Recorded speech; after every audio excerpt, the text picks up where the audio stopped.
Hello, everyone, and welcome to the Contingency Plan Podcast. My name is Jedi Master David, and with me, as always, is Darth Austin.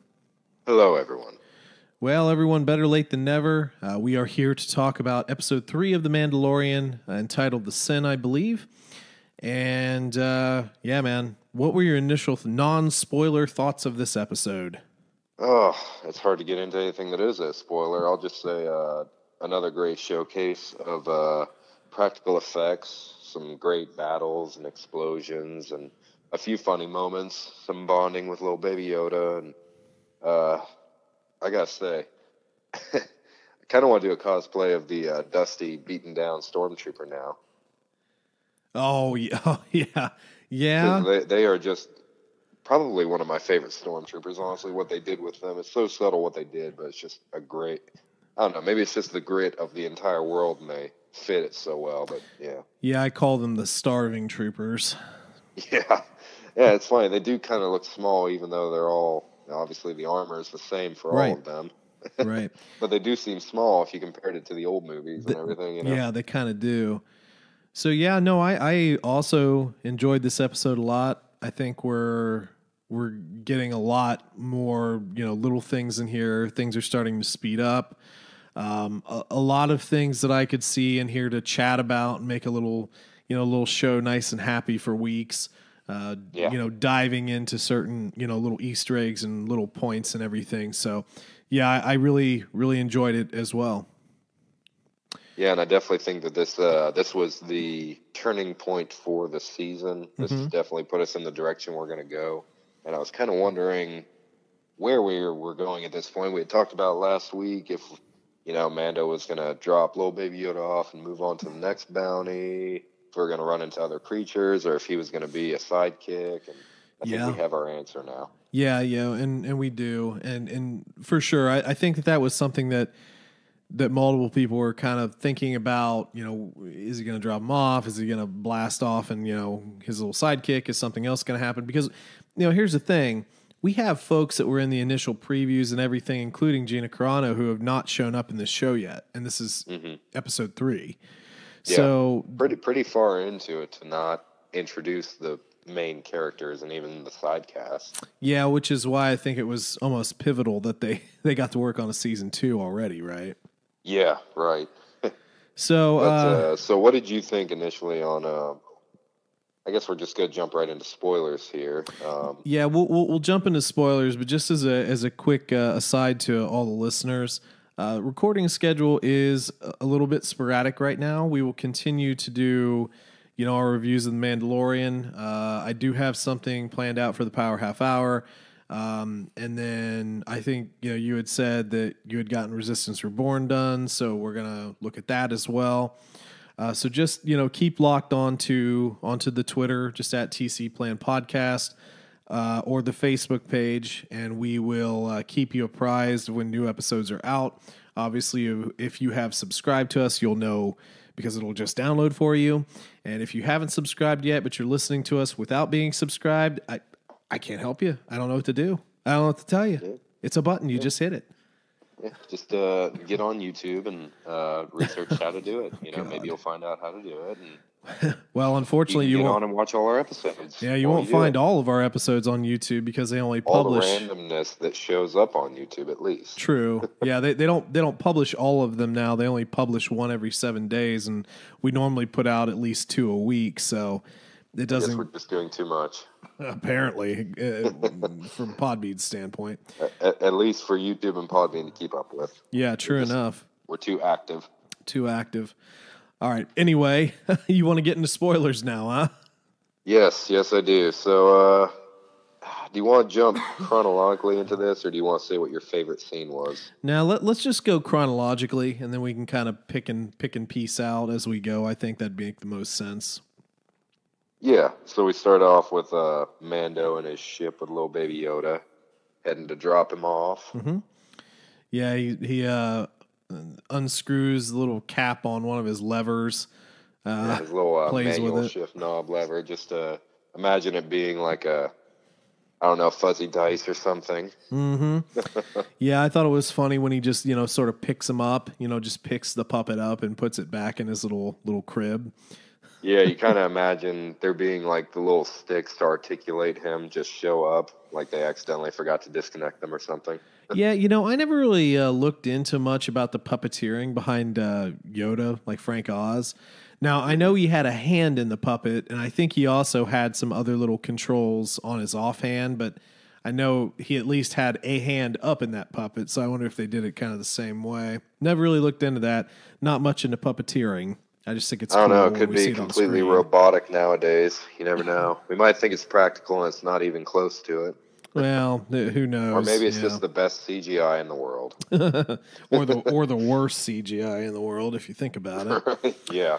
So Yeah, realistically terrible. Right. So yeah, we get that little scene, and then we're immediately back on planet to drop little Yoda off to the Imperials, and a lot of interesting stuff happen here. Now, one thing that I noticed is that our head Imperial, he essentially claimed this as his. If you remember, he's like, I don't remember exactly what he said, but we kind of get the gist that this is about him, not so much like the scientist. Yeah, he's been looking for him for quite a long time, and it makes it very clear the scientist is more of a hired hand that for some reason is invested in little baby Yoda, but it doesn't really matter what his opinion is, what he says about him, because obviously he wants him alive, but the older Imperial is a little indifferent. It'd be nice if he could, but if it's dead, he doesn't really care. Well, that's very important to him for some reason that hasn't been made clear yet. Yeah, and that's kind of what I'm interested in. Obviously the Yoda species, although we don't know the official name, is known to have long life and seemingly force sensitivity. So aside from that, what else could you want? I mean, is he trying to get the Fountain of Youth or the Fountain of the Force, or both? Yeah, I don't know. It's hard to say. With the Imperials, it could really go either way. I'm sure the last thing on their mind is dealing with force sensitives right now, since their entire structure has crumbled. Sure. But yeah, it's very compelling to see what's going to happen with little baby Yoda and what's so important about him. Yep. Yeah, I would agree. Now, another thing that I found interesting was we had the payoff of the Beskar, which was, if you notice, there was in that ice cream machine container that, what was it, Will Rowe Hood had in episode 5 running in the background. So I thought that was fun that they brought that back. Yeah, the most compelling machine and person in Cloud City. Yeah, apparently. But so he gets. Maybe that's what was in it. You never know. Well, maybe he had a bunch of Beskar and he was trying to hide it from Boba. Oh God. Well, we do get several bars of the Beskar. Now, there is one thing here that I thought, again, was interesting. Keep saying interesting, but it is all interesting. Kind of, the Mandalorian asks, like, so what are you doing with the kid? And this is where everything sort of turns from a bit of a amiable sort of, lighthearted sort of deal here off into a little bit more dangerous. Essentially, when you're in the guild and you get, your page bounty, you forget about it. You don't ask questions. Yeah, and it kind of brings up the question of how much of an expert and a professional is the Mandalorian really? I mean, is this creature so important to him at this point in the story that he would, break code just for it, or is he just new at this? Well, and there's a couple other things that I've been thinking about. As a Mandalorian, does the guild code even matter? Yeah. Because really, the guild, it's all about making money. It's not really what the Mandalorians are about. And they clearly have their own little guild underground that has nothing to do with the guy he's been conversing with and getting his bounties from. And we'll get to that here in a bit, but it kind of makes you wonder if the Mandalorian is a little younger, or if this is like his initial missions, and again, I'll dig a little bit more into that once we get into a further scene, but that did kind of seem like a bit of a dangerous situation that he put himself in there. Yeah, and I'm surprised it went as well as it did after that, actually. Well, and then one other thing, though, that we did talk about, this governor or imperial or whatever we want to call him, did kind of point out, what did he say? It's hard to find a Mandalorian nowadays. Yes, almost like I, I don't think he worded it quite like this, Yeah, I but don't think it was basically quite it's a like that. shame what you just did because it's so hard to find a Mandalorian nowadays. Right. And, it depends on phrasing, but, it kind of made me, I actually did a little bit of, just deep diving into Jango Fett, who was not a Mandalorian. He was adopted by Mandalorians after his family was killed. He ran with them, and then he actually led the Mandalorians through one of the civil wars, and so on and so forth. And he had his son Boba, who also was not a Mandalorian; he was just a clone of him. So it kind of made me think. It's like, so is he a Mandalorian? Is he just a young Mandalorian? It kind of. Again, I'll get into a little bit more once we kind of get a little bit more advanced, but that's sort of what I was thinking about that. Yeah, it's very interesting to see what the lineage for this character will be, and we've been seeing some flashbacks Mm-hmm. of a battle, and we'll get into that a little bit later on. We're Yep. probably 20 minutes out from that scene, but so obviously things are a little rough there. He leaves the Imperials and walks off, and from there things get pretty interesting. Yeah, walks back into the Mando den, and we actually start to see a couple more of the Mandalorians. Now, initially in prior episodes, we sort of saw them lurking. Now Yeah. we actually start to see them coming in. He lays down the Beskar. The Smith, basically says, I can make anything with this. Right. And one of the he was kind of the heavy Mandalorian. Yeah, the heavy gunner Mandalorian. Well, not just heavy gunner, but heavy. He's a heavy Yeah. set dude. Big boy. Yeah, the smasher. And they had a bit of a confrontation here. He basically, this Mandalorian, he's out there conversing with enemies and stuff like that. And they actually kind of get into a little bit of a hand-to-hand combat a little bit there, which was kind of which cool. I thought was, honestly, I thought that whole little brawl was a little awkward in a way. Kind of. Like they didn't really know how to fight in their armor almost. Well, I don't know. I think it was more a case of like battling brothers more so than trying to be mortal enemies. Because the whole thing is like he runs his knife across his armor, the heavy Mandalorian's armor, instead of going for something more vital. So I think it was just Yeah. more of a warning than anything else. But yeah, I kind of get it. I think the armor as it sets in practical terms is a little bit ungangly, and I can't imagine that that's nice to move around in. Yeah, and we actually get a little cool conversation here. So the Smith actually plans on giving him the signet of the Mudhorn, I believe is the name of the creature. Yeah, that's what they And called it. the Mandalorian declines this and admits that an enemy helped him defeat it. It's not a clean kill, so it wouldn't be right for him to take that signet. Right. And, we get a little, obviously we know that the Jedi and the Mandalorians they've never been on good terms. Some have. It just all depends on certain points. But yeah, I mean, they've definitely had some sore history for sure. Yeah, but at this point, he is referring to little baby Yoda as an enemy, and I'm sure he has some conflicting emotions about little baby Yoda in general for him to even bring that up. Well, my interest in that, and I don't mean to interject, but my whole thing on that is like, I don't know if he was calling him an enemy because he realizes the Force sensitivity. I wonder if he's thinking more of an enemy because it's a bounty and it's not Mandalorian. But I could be wrong. with their culture, they're very secluded from everybody else, so I could see that too. Yeah. Also, another thing I picked up, maybe it was just to, maybe he doesn't really look at little baby Yoda as an enemy, but the rest of the guild would, and that's why he said that. Makes sense. In case it ever comes out that he was a Force sensitive. Yeah. So he declines that signal. What does he end up getting? Do you remember? He doesn't. It's a bird. It's a bird of some kind. No. He doesn't get a signet. That what they were Oh, that's talking about right. were the whistle That's birds, right. which were the That's little right. darts, little Iron Man darts. Yep. Yeah. Were those made out of the Beskar? I believe so. Yeah, she said that they were extremely rare. So to be honest, I'm not sure if she made them then or if she just had some. I just remember she said that they were rare, but I want to say that.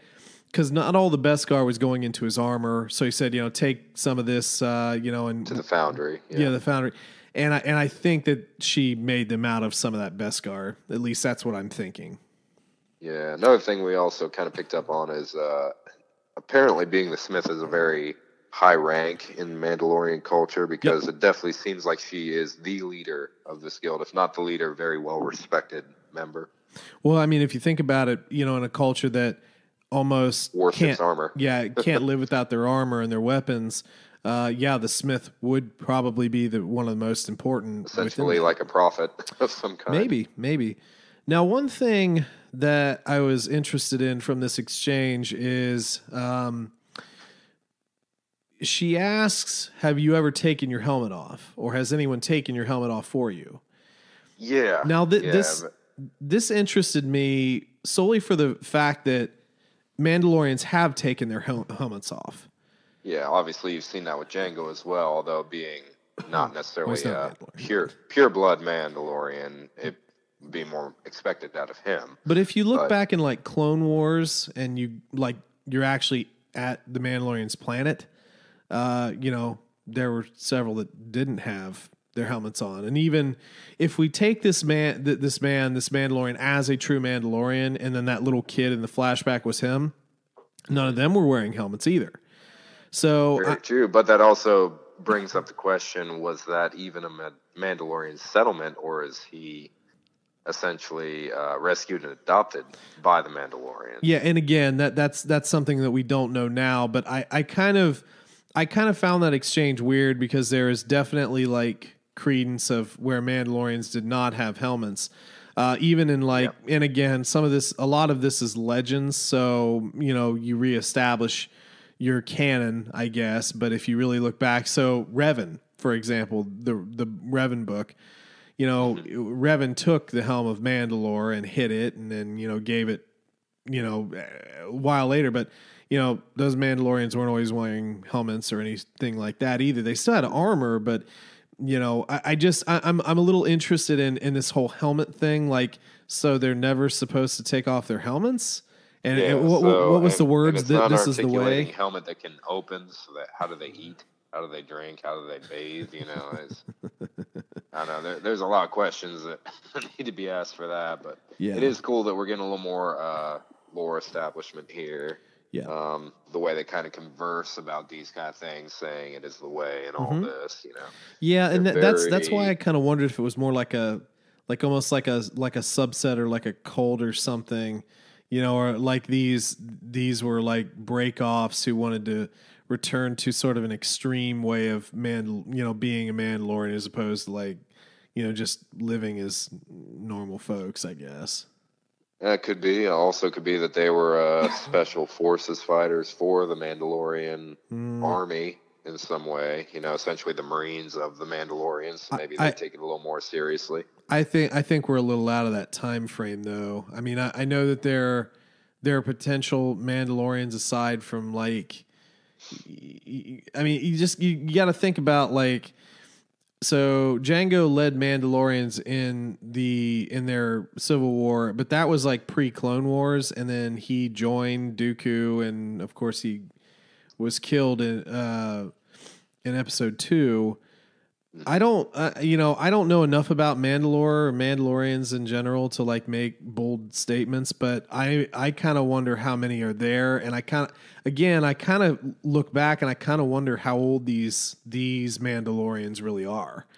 Like I don't know what their connection, or if they even have any connection, or if they're just trying to forge a bond and a connection with that old heritage and that old credo to sort of bring it back. But I kind of wonder, where they're getting it from, or if they even know. Yeah, I mean, they might just be kind of going off of the texts and lore that they got from the Old Republic Mandalorians. Maybe. You never know, which would, in a way, be kind of a cooler setup for the story than them being established Mandalorians. Yeah, trying to for find sure. their way. But it's a great episode and answering quite a few questions, but bringing up many, many more. Well, yeah, it definitely brings us a lot to speculate about. But let's go ahead and move on just a little bit. So, Mando gets his full suit of armor, nice and shiny and silver, and walks into the bar and talks a little bit with our head guild leader, Old Weathers there, Old Chubbs. Yeah. And he wants another job. Automatically just wants a job. He kind even says, maybe take a break, enjoy the spoils of your last bounty, and it's like, hey, he's ready to go right away. We could go to see some Twi'leks, buddy. Yeah, we can go to what was that? A spa of some kind. Yeah, something like that. Well, and that was another thing is that Withers' character also has some Beskar now, so he had also received a cut from this deal. Which he keeps in his breast pocket. His breast pocket, which is important later on. Very true. Mando also does ask around, and how many tags are out there. It's like everybody had them. Everybody had a tag, which also comes up later. Everyone's pissed at him. And that's right. And our guild leader here, he's basically like hey, you did what everybody else couldn't do. You're a legend. And he yells it out for everyone to hear. Oh yeah, for sure. Now his character is kind of shady. I mean, he's kind of like probably a worse Lando. Like I wouldn't be able to trust him as far as I can throw him, but he's smart. Yeah. He knows how to align himself, and he's definitely aligning himself to the perceived biggest dog in the room. Yeah. Yeah, for sure. And from this point on, he's basically told he can pick his own bounty this time. And I thought it was interesting when he did pick it. It was a Mon Cal. Yeah, a runaway son of a ambassador, I believe, something like that. Yeah, so that was kind of interesting. Just a run of the mill basic bounty for a Mandalorian to take. Yeah. So he did. Really, that's what I'm going to do with my talents. Well, I don't know. I mean, it all depends. Like we already kind of speculated, it seems like all the money he's making is just going back into their cause. So I don't think it really matters to him. You got to factor in the coaxium. Shut up. I don't want to talk about coaxium. So anyway, he does look to be ready to depart on his ship, and gets everything fired up and notices the little ball on his lever is not there. And seems to have a little bit of a change of heart in reference to the little Yoda one. Yeah, so he shuts down his ship and goes to business. This was cool. This was cool. Knocks on the front door. That little eye stalk comes out. He just rips it off. Yeah, and the thing screams. Yeah, that was programmed to do that when they're ripped apart. Apparently. Yeah. Well, and just walks around in the back, blows a hole, and some of the combat in here was pretty neat. Yes. He had took down a few of them, but it's violent. I mean, it is actually fairly violent. For Star Wars, it is the most violent scene I've probably seen, other than some limbs being lopped off. Yeah, I mean, you're talking about like throwing people down, shooting them, just big boom when they're down. There was the one guy, he broke his neck. Yeah, he burned a guy alive with his flamethrower, which with little baby Yoda just watching. Well, yeah, he kind of saw him like turn his head just a little bit, Yeah, but that's kind of gross. Like that's a horrible way to go out. And I thought we had gotten enough of that with Tatooine. I was surprised that they did that. Yeah, I was too. I mean, what is the rating on this? Because it doesn't say it when you load up the episode. But that's a good call. That's a good question. I don't know. I mean, U.S. violence on TV is a little different. Don't put all the cursing and nudity in there. But by God, you can bake somebody with a flamethrower and it'll be cool. for Disney and honestly, Plus. for TV standards, even from when we were growing up, it's not super bad, but for Star Wars, it is. Well, it's not gory. I mean, so much as like when we say blood, decapitations, or anything like that. So it's not in that realm, but it's just like when you think about it, it's really gross. Yeah. Well, it's like when we talked about Jedi Fallen Order. You can't cut a stormtrooper in half, even though some of the attacks that you do probably should. So yeah, for sure. Disney's still being careful with that kind of stuff, but they are taking it into a more adult realm, which is great for us older fans. I agree. So he does kind of clear in a surprising number of troopers. Yeah. I think he kills grand total of 12. Right. Yeah, I didn't count. There are quite a few. He does leave the doctor alive. Shoots his medical droid and takes little baby Yoda and essentially starts to battle like one armed. Yeah, and that's I believe that's where we start the flamethrower scene and a good little chase hiding scene in a little shipment room with a couple of stormtroopers. That was a pretty good scene. And we get to see the what were they called again? The bird thing. Little darts. Yeah. That you just whistle birds or whispering. But I don't remember. Anyway, you knew right away when she said use them sparingly, they were going to be used in this episode. The iron from Iron Man 1 darts. Thanks, Jon Favreau. We get it. You were in Marvel. Okay, we get it. Probably the exact same gauntlet, if we're being honest. Anyway. Did you catch there was a little scene right before he storms this base that he's looking through a dumpster? Oh, yeah. With little baby Yoda's crib. Yeah.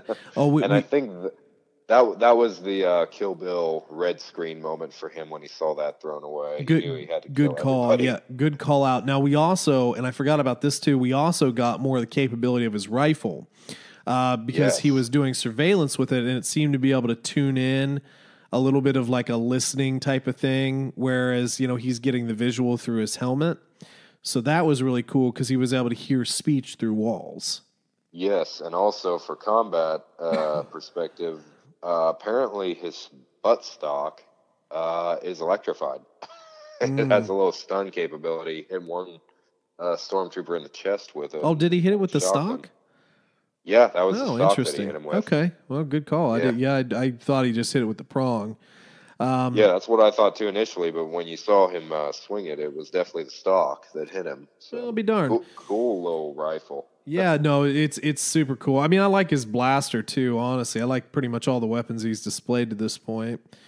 Now, we do not get a confrontation with the older Imperial. He does get away, and as the Mandalorian leaves the compound, you see all the tags start flashing. So he sends the word out that, hey, my bounty is gone. Y'all need to get it. Yeah. And we start seeing our second montage of walking through the street. And at first it's like, oh, crap, they're following him. And then it's like, okay, they're just standing in the street aiming at him, and he's just walking by like nothing's happening. Yeah, and there were, quite a few in this crowd. And, Chubbs, I'm just going to call him Chubbs because I don't remember his name.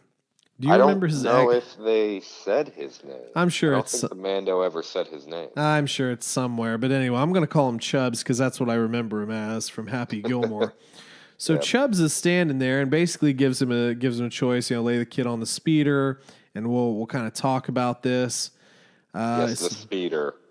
Yeah, little transport thing, droid-led transport. So he does that, but then he whips around and all hell breaks loose. He's shooting folks right and left. He's getting pinned down in the speeder. Tells that little droid to drive. Yep. Well, that's kind of where it does get gory in this. Actually, that's pretty for Star Wars. It's extremely graphic what that rifle can do. Yeah. Well, yeah, it kind of escalates a bit. It just continues to escalate because he attempts to make a getaway. Weathers is able to shoot the droid, which stops that plan. And then eventually he comes out with his. Decided to do that. I don't understand. Well, maybe they were trying. Who knows? You only main characters can aim well. That's right, especially when it's only going 5 miles an hour. True. So then, yeah, the rifle comes out. He starts disintegrating people like he did the Jawas, which was insane. The visual of that's just crazy to me. Yeah, especially with the old Greedo at the end there. That was very graphic. What were those, Rhodians, I think? Yeah, yep. So, I mean, essentially the Mandalorian's like kind of seems like he's in real trouble. His flamethrower's out. He tries to use that again. Yep. Right. Yep. And must not have a very large fuel cell for that thing. Well, I mean, it being handheld, yeah, I kind of doubt it. Yeah. So then something it couldn't get any cooler. I don't think. Then in come the Mandalorians. The rest of the Mandalorians come to his aid. You see the heavy gunner come down, all different types, flying in the jetpacks, and just really handling business. And even Chubbs is kind of afraid of that. Yeah. Well, let me ask you this. We kind of touched on Favreau already with some scenes. Did that kind of remind you of the army of Iron Man? Just in a way. I don't know. You got your heavy gunner and your your different ones coming in. I do see where you're coming with that. I didn't necessarily think about that at the time, but yeah, I guess I could see the parallel now that I think about it. Excuse me. Well, yeah, I didn't think about it at the time, but yeah, that's a good call out there. It's a good call out. And I love that the big boy that confronted Mando has a chain gun. Yes. Well, see, awesome, when I play awesome visual. Yeah, when I play Battlefront 2, new Battlefront, not that I played it in a while, but I'm always the heavy gunner, right? That's just what I enjoy, going in as. So I thought that was really neat. And again, you kind of see, in my opinion, the Brotherhood, because he's like, get out of here, and he's like, we'll cover you type of deal. So for someone that essentially they don't really like. Well, but that's the thing. It might not be about don't like it. I still think it's more of like, kind of like a brother's squabble. It's like family like squabble. You're doing things wrong and we don't want to see it. And we're kind of angry for it. But yeah, I don't really feel like they have any animosity toward. It's kind of like, so I can pick on my Mando brother, but you guys can't. Right.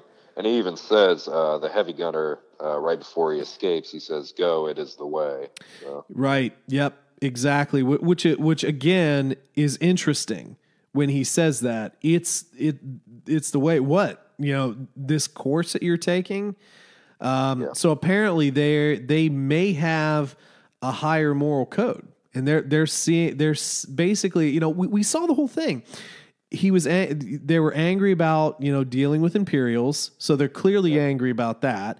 Now we're going against the Imperials. So maybe this is the shift. It's like, this is the way we're taking. We're not on the Imperial side. We're on the Mandalorian side. We have to do the right thing by our code, maybe. Yeah. Yeah, it's hard to tell at the moment. I doubt it has anything to do with rescuing little baby Yoda. So I would say it's probably that he's fighting the Imperials. Obviously, there's no love lost for the Imperials with the Mandalorians. They did send them into hiding.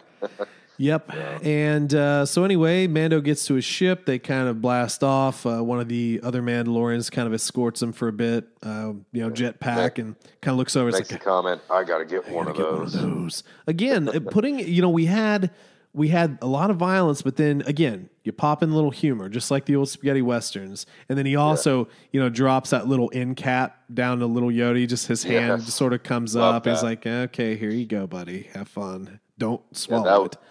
That literally was my favorite scene in the entire episode. I had to replay it. It was it was really good. It was awesome. So the bond is finally forming, and it is really cool. Well, a couple questions, post episode. One, an observation first. I'm actually really loving the theme music. Yeah. So there was one little one of the walking scenes had this weird, like, kind of techno metal riff going on. And, there was some really good battle music in this episode. Yeah. The music has been great, and that's been one of the complaints, actually. Not being John Williams' score, that it was kind of, Well, it's a different I don't know why, but people had a lot of complaints about the music, and I think it fits Star Wars universe fine, but I think it fits this universe better. Yep, I agree. Because Now, the big dramatic scores that we're used to wouldn't work. yeah, These little spaghetti western twang, just little interjections are way better for this universe. I agree. Now, another question, and this is kind of a two-parter. So, one, is Baby Yoda dominating too much of what we're seeing so far? And then follow up, do you actually think he's going to continue to carry this child around with him as they go off conceivably to do other missions? I don't think that we necessarily saw too much of him so far. I think he's a great catalyst for moving the Mandalorian forward, personally. I don't think he's going to end up being the main character in any way, shape, or form. Yeah, I'm not 100% sure on that, but I mean, what I like if, the... let me just throw this out there. What if, so we get through season 1 and maybe we do a time jump and we sort of build this crew up. So on the crew is like, can't really call him teenage. I have spoken. No, not him. I don't care about him. No, Oh, come on, we got to have him. Yeah, he's fine, I guess. But we still have like Bill Burr and Gina Carano to come up for some reason, somehow, some way.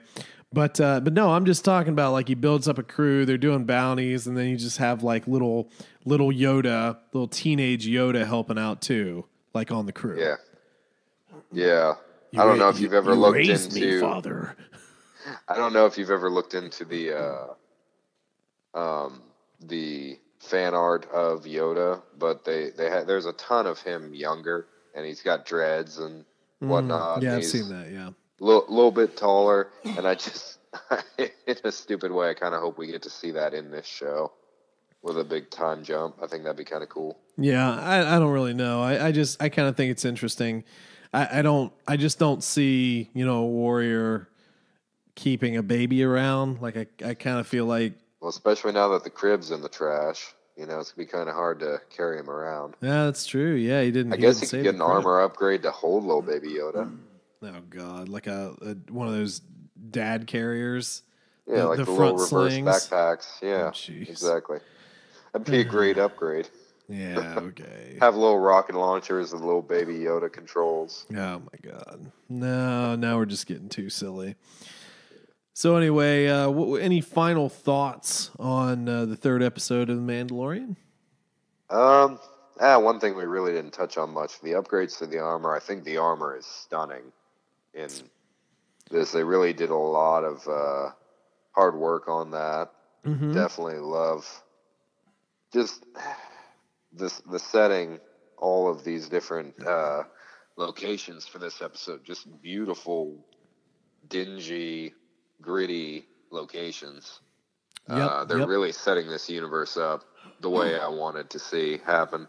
Kind of reminds you of that game that got canceled, 1313, I think was the name of it. Just love to see the seedy underbelly world in Star Wars. Mm-hmm. Yeah, no, that's a good call out. I'll be honest. I think the armor is a little too shiny. Like so much of the that though. Yeah, but so much of the Mandalorian armor that we've seen in the past is customized. It's decorated. It's not like just blank metal. It's a canvas because again, it's their. It's almost it's a bigger like part of them. Tattoos in a way. Yeah. Yeah, it's a bigger part of them than just something to protect their chest or their arms. Obviously, like Sabine was a big one who, always had like, really colorful armor and everything. Obviously, I don't expect that. But, when you just sort of bump through, and it's like his previous armor was multicolored. But now we just have these, just shining silver plates. Now, don't get me wrong, it looks really cool. It just, for some reason, with what we've seen with Mandalorians, it seems a little impersonal, just based upon what we've seen for Mandalorians. We don't know what it will look like with the signets and all the other things as he started taking little trinkets from his kills. That could easily change. Sure, it's cool in a way to watch this starting point for him because. Yeah, it's kind of like an RPG in a way. He's starting with basic gear and, basic armor, and we're going to see him evolve and kind of customize himself throughout this season. That's what I'm hoping for. That would be very cool. Or, he could just go full Padme cruiser and completely blind people with the chrome. Well, nothing sticks out like a sore thumb than a giant piece of silver armor. So every Mandalorian sticks out, so you might as well be the one that sticks out the most. I guess. So anyway, yeah, very enjoyable episode. Definitely looking forward to our next episode on Friday. And we will get to you hopefully that day or Saturday and get that recorded and get you little reactions to that as well. If you guys... and might be off on the timing a little bit, but for all of you out there, I hope you have a wonderful Thanksgiving and get to have a day off and binge watch all the great Disney Plus content that we have gotten dropped recently. Yeah, great call out. I forget about holidays. But yeah, Thanksgiving's coming up, so yeah, definitely get with your family, and it's something everybody should be thankful for, and just whoever, blood, unblood, friends, family, make sure that you're out there and having a little bit of fun. Life's full of ups and downs, and might as well on your hopefully day off, unless you're in the service industry. And big shout out to all those in the service industry who don't get the days off. Whether that be our Happy men and Thursday. women, our men and women serving in the military, or just down to all the folks working food and beverage. Y'all are definitely probably not having the greatest day. No, I used to do that, so I know it's not great. But, thank you to all of you in Walmart keeping the place open for people who just should be home. Actually, I'll tell you what, I think that they're closing down. I think a lot of those big box stores about 4 hours are they're closing down, getting ready for pre-Black Friday and all that craziness. Great. Well, anyway, folks, if you have any thoughts, theories, or anything to talk about in relation to this episode, or anything we spoke about the third episode of The Mandalorian, hit us up on Facebook or on Twitter at TC Plan Podcast, or you can send us an email to tcplanpodcast@gmail.com. You guys have a great rest of your week. And as always, may the Force be with you.